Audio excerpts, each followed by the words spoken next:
Hi, my name is Demons, and I am so excited to join you today for a class inspired by Ida B. Wells.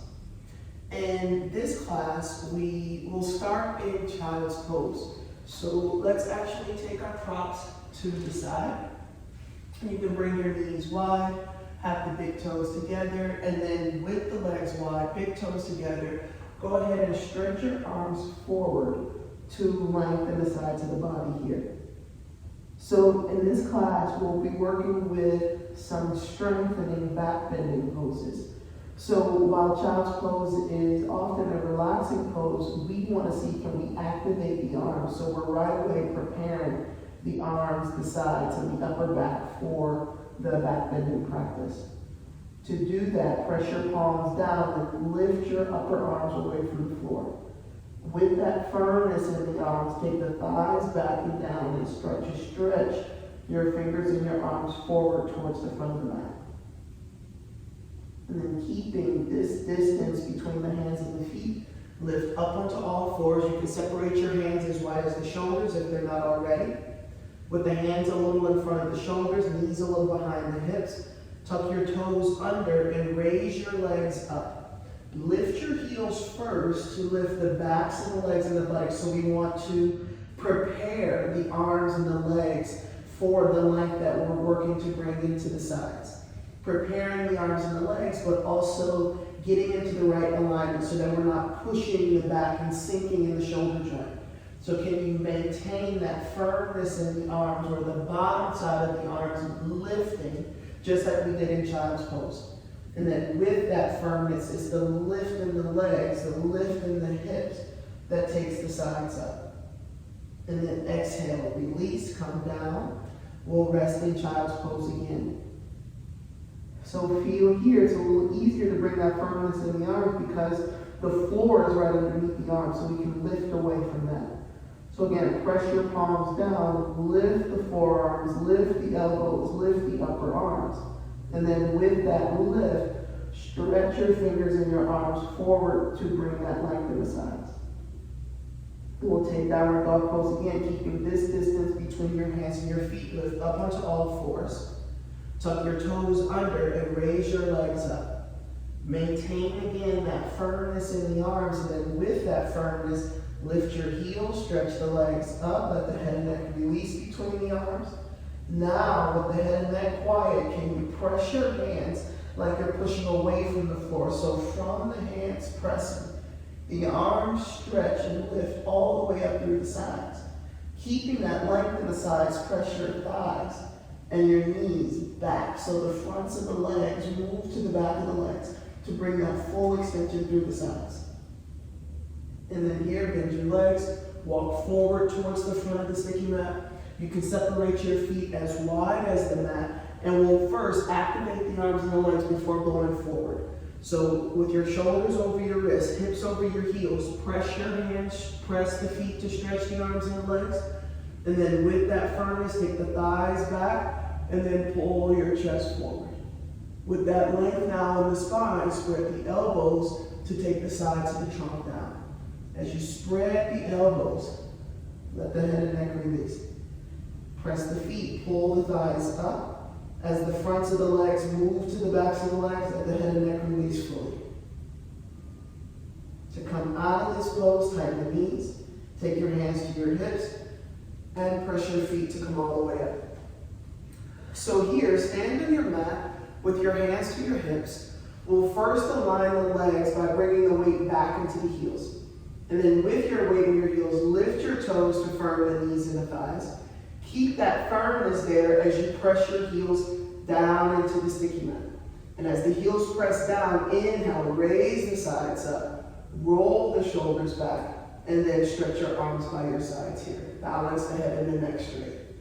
You can turn the palms out. As you turn your palms out, press your feet. Lift your arms over your head. So with the arms up and overhead, spread your fingers well. Lift your fingers to lift your wrist. Lift your fingers to straighten the elbows. Lift your fingers to pull the arms up. So if you see here how that stretch in the fingers not only works to lift the arms, but brings this full lift and extension up through the sides of the trunk. And then exhale, take the arms out and down. Interlock the fingers in front of you like this. With that interlock, take the palms forward and bring your weight back into your heels again. You can lift your toes here, press the feet, and swing the arms up. As the heels go down, again, lift your hands, lift your arms. Use that stretch in the arms to fully extend the sides. And then exhale, release, turn the palms to face you. Change the interlock of the fingers so the opposite index fingers on top. Here you can take the palms forward, legs back. As you lift your toes, press your feet and swing the arms up. Again, stamp your heels down as you lift your hands, lift your arms, fully extend the sides. Exhale and release again. This time we'll interlock the fingers behind the back and the heels of your hands will be a little apart here, so that'll give us a little bit of space. Bring your legs back, lift your toes. As you press the heels, inhale, raise the sides up, keeping that stretch in the sides. Take here the outer corner of the shoulder, the outer upper arm bone back, behind the level of the chest. And as you press your feet and stretch the arms back and down, inhale and lift the chest away from the stretch in the arms. And then exhale and relax a little. Change the interlock of the fingers, heels of the hands still apart. Take the legs back with your weight in your heels, lift your toes, tighten the knees and the thighs. And then with that firmness, press your feet again, raise the sides up. And then with that lift in the sides, take the outer upper arm, outer corner of the shoulder back. So again, with the thighs back, upper arms back, press your feet, stretch the arms back and down and feel as the sides lift, the chest lifts, the upper back moves in to support all of that. Once we have all of that organized, we'll start to feel if the head is a little forward. With the lift in the chest, with the upper back moving in, can you start to raise the eyes at eye level so we begin to feel that place where the head and neck are straight. And then relax. Take your hands to your hips again. Lift your toes. As you press your feet, raise the sides up and roll the shoulders back. You can stretch your arms by your sides here. With an inhalation, press your feet, stretch your arms forward and up. As you spread your fingers, lift your arms. Lift your arms, fully extend the sides. And keep reaching the arms to the ceiling as you bend your legs. So the ankles will bend, knees will bend, bending the hips of the thighs go down, but keep lifting the arms up. Inhale, press your feet, come up. Exhale, take the arms out and down. Inhale, press your feet, swing the arms forward and up again. Lift your fingers, lift your arms to extend the sides. And keep reaching the arms to the ceiling as you bend your legs. Again, ankles, knees, and hips bend. Inhale, press your feet, come up. Exhale, arms out and down. Inhale, press your feet, swing the arms forward and up. Keep lifting the arms to the ceiling as you bend your legs again. Now keep that bend in the legs as you fold forward. Let the abdomen rest on your thighs. Let the head and neck release here. With the head and neck quiet, press your heels. Lift your buttocks to open up the backs of the legs. So with the abdomen still resting on the thighs, feel here how the heels go down, the buttock goes up, and with that deep stretch in the back of the leg, the sides of the trunk release fully there. Inhale, press your feet, swing the arms forward and up, urdhva, namaskar, tadasana. Inhale, stretch the arms up again. Keep lifting the arms to the ceiling as you bend your legs. With that deep bend, fold forward, uttanasana, head down. Uttanasana with the legs bent at first, but we'll ease into straightening the legs by pressing the heels down. Lift your buttocks to the ceiling to open up the backs of the legs to release the sides fully. And then inhale, press your feet, swing the arms forward and up, urdhva, namaskar, and tadasana. Let's move to the front of the mat here, so we'll go through Surya Namaskar, adding in downward dog pose. Inhale, stretch the arms up. Exhale, bend, utkatasana. Fold forward, uttanasana. Bend your legs, place your hands down, and step back to downward dog pose. Find again that lift in the heels to raise the backs of the legs up. And then bend your legs, look forward, walk towards the front of the mat again. Inhale, swing the arms up, urdhva, namaskar, tadasana. Inhale again, urdhva hastasana up. Exhale, utkatasana. Bend, fold forward for uttanasana. Press the feet, lift the buttocks. As you bend your legs, place your hands down and step back again to downward dog pose. Lift the heels to raise the legs up, and remember, with that firmness in the arms, can you press your hands, stretch the arms, and take the thighs and the knees back. Bend your legs, look forward, walk towards the front of the mat. Inhale, swing the arms up for Urdhva Hasta, Namaskar, Tadasana. Move a little faster. Inhale, Urdhva Hastasana up. Exhale, Utkatasana, bend. Fold forward, Uttanasana, bend your legs. Place your hands, now step or jump to downward facing dog pose. Bend your legs, look forward, step or jump to the front of the mat. Inhale, swing the arms up, Namaskar, Tadasana. Inhale, Urdhva Hastasana up. Exhale, Utkatasana, bend. Fold, Uttanasana, bend your legs, step or jump, Muka Svanasana. Bend the legs, look forward, Uttanasana. Inhale, Urdhva Hastasana, Namaskar, Tadasana. One more together. Inhale, Urdhva Hastasana. Exhale, Utkatasana. Fold, Uttanasana. Bend your legs, step or jump, Muka Svanasana. Bend your legs, look forward, Uttanasana. Inhale, swing the arms up, Namaskar, Tadasana. Roll your shoulders back and recover with an open chest.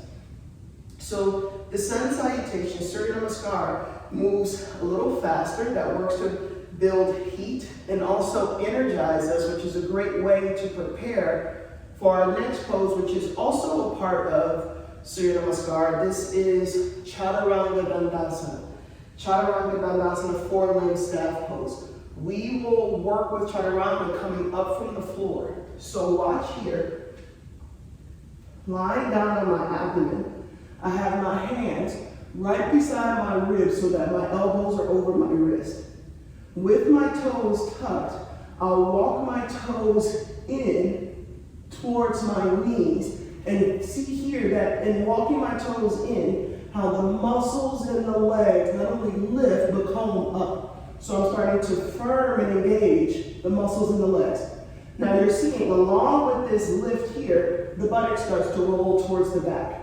So keeping that firmness in the legs, I'll reach my heels back to pull the legs back. And as that comes, I press my hands and lift the shoulders up. So we'll actually start just with this. I'm not lifting just yet, but I'm understanding the shape of the pose and already starting to feel the actions in the arms and the legs.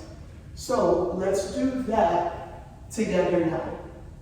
When you're ready, lie down on your abdomen, hands by your ribs, with the toes tucked under, walk your toes in.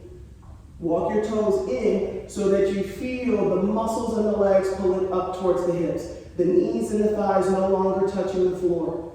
And then once you get that connection, reach the heels back. As the heels go back, just press your hands to lift your shoulders up. Press your toes to lift your thighs a little more. This can be difficult. The shoulders sometimes don't want to lift. So can you feel as the thighs lift, interlock your fingers behind your back. And with that interlock now, raise the shoulders up. Relax the arms, change the interlock. Press your toes to lifting the thighs, roll the shoulders to the ceiling. Feel how much the side chest opens there. Now can you keep the shoulders up and bring the hands back into chaturanga position? And then relax. Relax the legs, you can untuck your toes. Stack your hands on top of one another, let the head rest there. And release, come in, watch here. So one of the tricky things about chaturanga dandasana is actually getting up. We saw how hard it was to just be in that shape without actually putting the effort in the arms and the legs to lift. When it comes to this pose, the arms are used to pressing, the arms are used to trying to do this work to lift, and that can get us into a situation where the arms work, but the legs not so much. So when we come here and we understand shoulders up, thighs up, I'm going to press my hands to lift the thighs more. And as the thighs lift, see how I lift evenly, where just the abdomen starts to come up off the floor. And what's nice about chaturanga, as tough as this pose is, what's nice is, remember, before we even attempted to lift ourselves off the floor, we felt the muscles in the arms working, we felt the muscles in the legs working. So no matter if you lift up or not, you're getting the correct action going in the arms and the legs. You're getting that firmness, that energy that's needed to eventually lift up. So let's put all of that together now. Lie down on your abdomen. Have your hands by your ribs. Feet a little apart, so feet about hips distance. With your toes tucked, walk your toes towards your knees again. And as you walk your toes in, can you reach the heels back? And just see, as the heels go back, press the toes, lift the thighs up. And now keep that and press your hands and roll the shoulders to the ceiling. And that can be difficult again, so let's interlock the fingers. Roll the shoulders, see how much lift you get there. Relax the arms, change the interlock. Roll the shoulders. Now can you keep the shoulders up, keep the thighs up, bring your hands back by your ribs. As you reach your heels back and pull the chest forward, press your thighs more, and press the toes and the feet to lift up evenly. And then release and come down. You can untuck the toes, stack the opposite hand on top of the other, and let your forehead rest on your hands. And then release here. And we'll take a look now at urdhva Muka Svanasana. Urdhva Muka Svanasana, upward dog pose, is also a part of the Surya Namaskar sequence. We didn't work with chaturanga or urdhva Muka Svanasana in Surya Namaskar today. But once we start to really understand the actions in the arms and the legs, then we can move quickly through those poses. Now, in urdhva Muka Svanasana, upward facing dog pose, we're in kind of a similar position as we were for chaturanga. The feet can be a little apart. My hands over the right in line with the side ribs. The difference here, my toes are untucked. So we're not tucking the toes right now. We're letting the toes stretch back. In this pose, I press my hands and press the tops of the feet so that everything lifts off the floor except the hands and the feet. Now the tricky thing here is we have to open the chest. Remember in chaturanga how difficult it was to bring the outer shoulders back. Now in urdhva Muka Svanasana, we have to understand how the outer shoulders move back to allow the sides of the chest to move forward.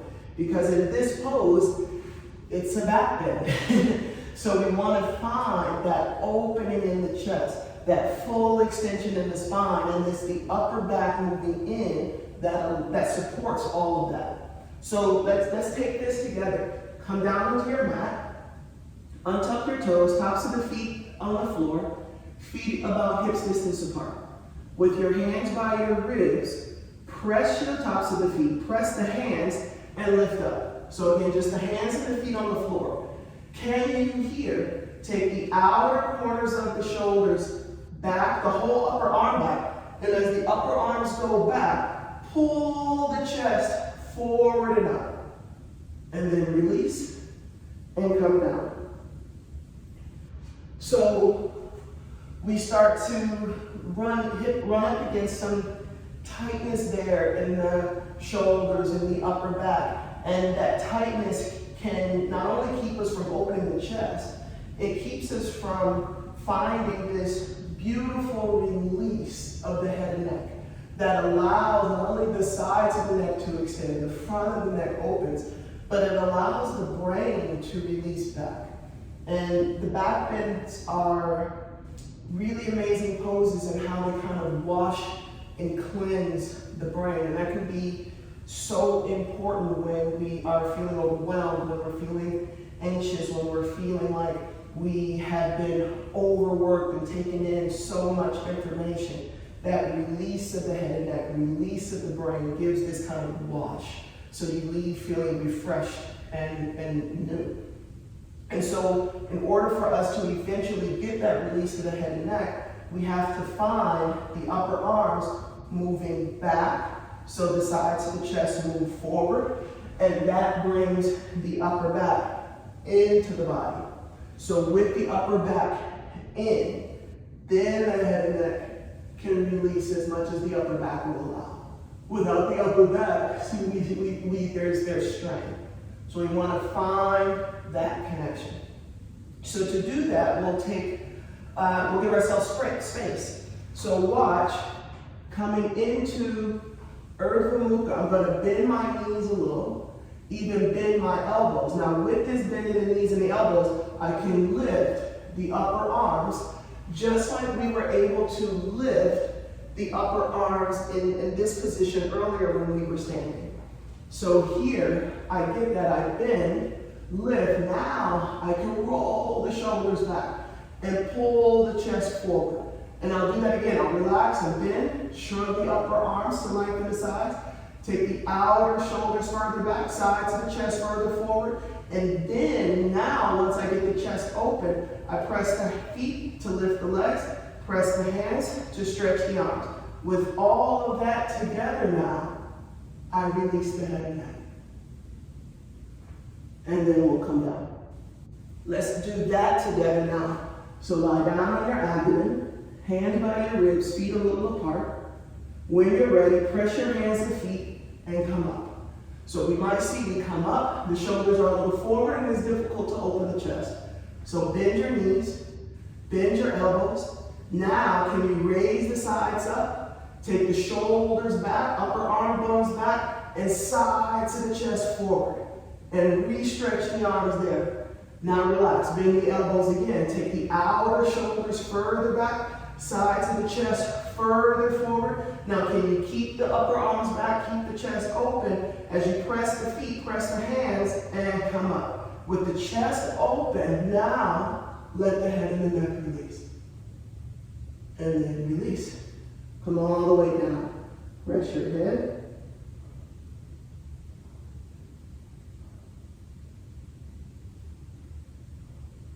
And then slowly here, we'll roll over to our back.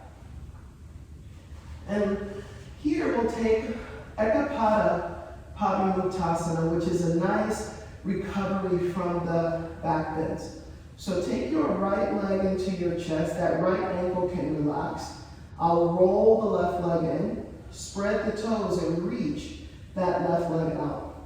Keeping the stretch in the left leg, this outer hip, notice I'm not pulling my bent leg in as close as I can just yet, because I want to give myself space. So this outer hip, I'll start to release away from the waist, and then I can inhale, exhale, bring that leg a little closer in. I stretch the left leg, release the right hip, inhale, exhale, that right leg can move a little closer in. Again, I re-stretch the left leg, releasing the hip. Inhale into the top chest. I'll bring that leg a little closer in. Now I can lift my head, wrap my arms around the shin, and as I hug the leg in close, then I can start to lower the head down. So I get this nice kind of spread and release across the back of the body.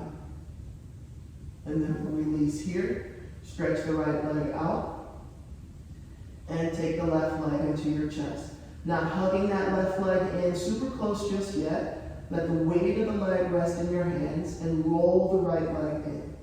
Spread your toes, stretch that right leg out, press the right thigh and knee down. Keeping that stretch in the right leg, release the left hip away from your waist. Inhale into the top chest. Exhale, bring that left leg in. Re-stretch the right leg, press the thigh down.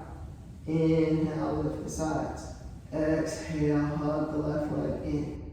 Now again, you can lift the head towards your knee and wrap your arms around your shin so you hug the leg in close. Feel how the thighs pressing to the abdomen to help the abdomen settle. That then allows the back body to spread. So as you hug the left leg in, stretch the right leg out, and keep all of that organized as you take the head back down. And then release, we'll take both legs into the chest, Ankles quiet, so we're not flexing the feet. And relaxing the feet, we allow that space to come to the ankles, knees, and hips. Here, lift your head towards your knees and wrap your arms around your shins. Hug the legs in close. Let the thighs press to the abdomen to relax the abdomen and spread the back. With that all coming together, let the head and the neck release. The whole back body can spread.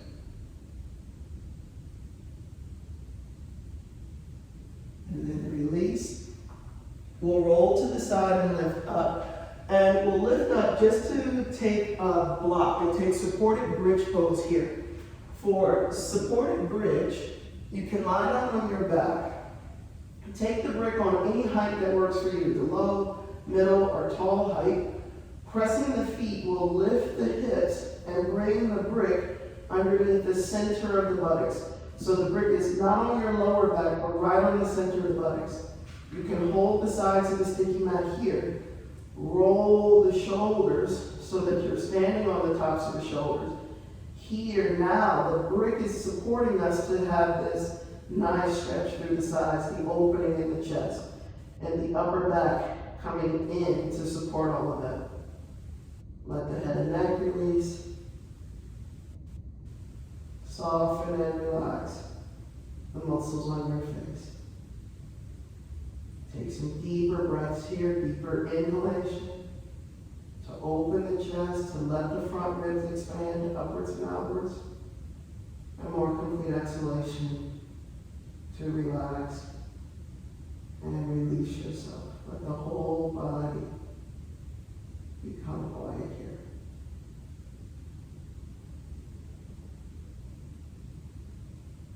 To come out of this pose now, we'll press the feet and lift the hips. You can take the block over to the side and let the back and the buttocks relax. And as we relax here, see, can we call upon those back bending actions? So yes, in Shavasana, we're resting on the mat and the floor is supporting us, but we know with the outer shoulders, upper arms back and down, the sides of the chest lift, the top chest can spread and open, and the upper back moves in to support all that. Once you've made that adjustment, if you feel the lower back lift from that, just lift the hips and lengthen the buttock flesh a little away. And then, keeping the back quiet, keeping the front quiet, extend one leg at a time for Shavasana. Relax the legs. Relax the arms. Let yourself rest here. Relax here. Just let go. With the work of the asana now complete, allow the whole body to settle and release into the support. So the active poses, the movement, energize the body, strengthen the body, and also promote flexibility. But let yourself now rest. So we take that time to become quiet. Head and neck quiet. Soften and relax the muscles on your face. Let your brain release back, down, and in. Let yourself rest here for just a little while.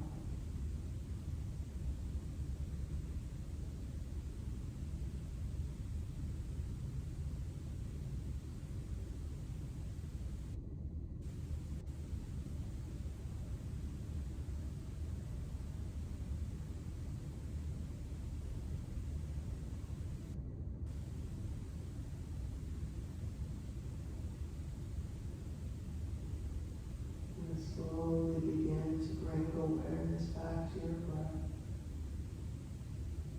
Gently place your hands on your abdomen. Bend your legs. And you can roll to your side, supporting your head with your arm or a blanket. And keeping your head and your neck quiet, gently press your hands to lift yourself up and make your way into a tall seat. Join your hands together at the center of your heart. Sit up tall. Namaste. Thank you so much for joining me today.